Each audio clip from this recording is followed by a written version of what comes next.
Shalom sahabat Mitra Rema.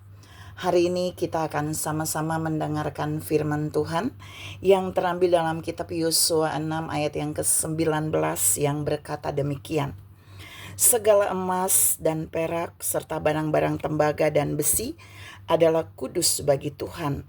Semuanya itu akan dimasukkan ke dalam perbendaharaan Tuhan.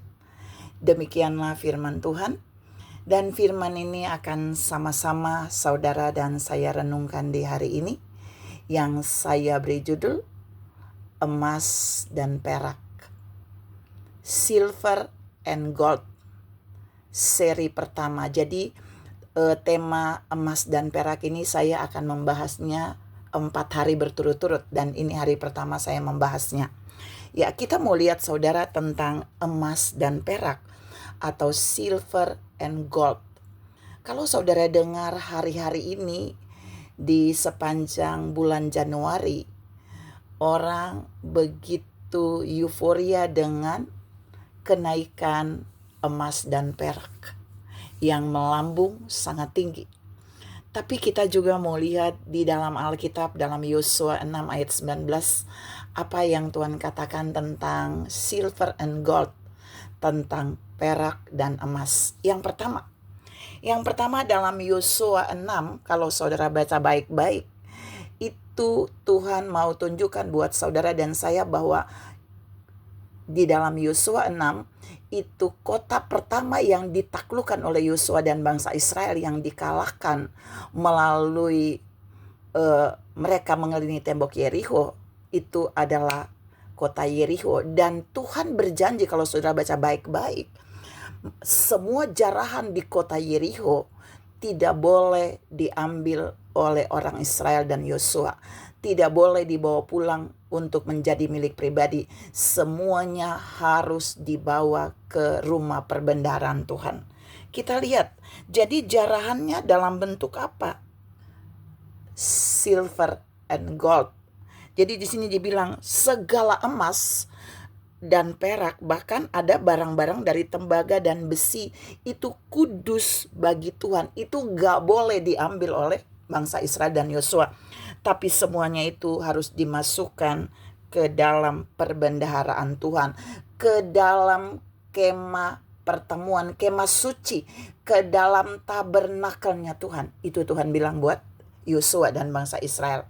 Jadi poin 1 mau bilang begini, emas dan perak, kekayaan yang bernilai itu di saat Yosua dan bangsa Israel bisa menaklukkan Yerikho, semuanya mereka harus persembahkan ke Tuhan di rumah Tuhan, di kemah suci, di tabernakelnya. Mengapa? Karena ini adalah persembahan sulung yang dimiliki oleh Yosua dan bangsa Israel. Persembahan sulungnya apa sih saudara? Kota pertama yang mereka taklukkan, dan semua jarahan itu harus dibawa ke rumah Tuhan. Jadi Tuhan mau bilang buat saudara dan saya bahwa emas pertama, perak pertama, semuanya yang didapatkan oleh Yosua dan bangsa Israel dari jarahan mengalahkan Yerikho, itu dibawa ke rumah Tuhan. Itu ditaruh di tabernakelnya Tuhan supaya dipakai untuk pelayanan di rumah Tuhan. Yang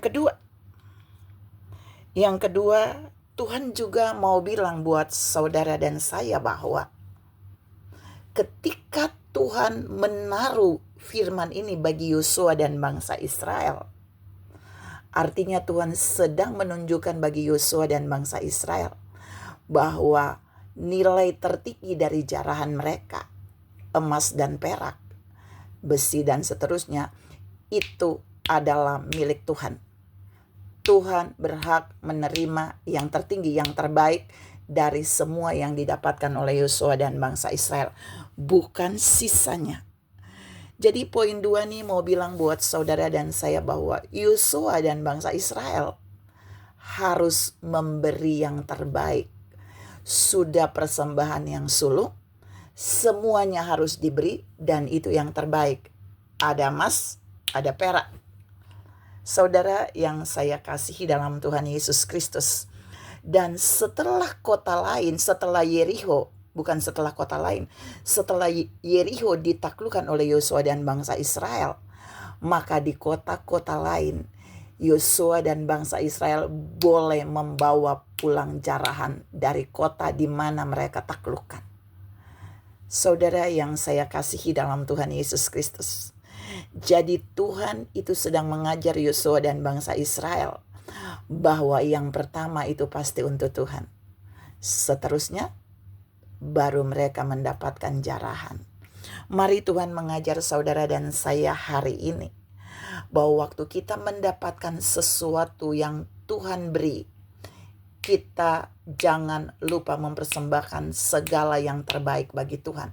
Seperti Yosua dan bangsa Israel yang diajarin Tuhan di dalam Yosua 6 ayat 19, bahwa segala emas dan perak, besi dan tembaga, semua yang mereka dapatkan dari jarahan di kota pertama mereka menaklukkannya, yaitu di Yerikho, semuanya menjadi milik Tuhan. Baru kota selanjutnya itu bisa diambil jarahannya untuk mereka. Tuhan juga berkata hal yang sama. Semua yang saudara dan saya dapatkan dari setiap berkat Tuhan, mari beri yang terbaik buat Tuhan terlebih dahulu. Baru selebihnya, sisanya itu bisa saudara dan saya nikmati dalam kehidupan kita. Tuhan memberkati berlimpah. Salam membawa persembahan terbaik di rumah Tuhan untuk kemuliaan Tuhan. Amin.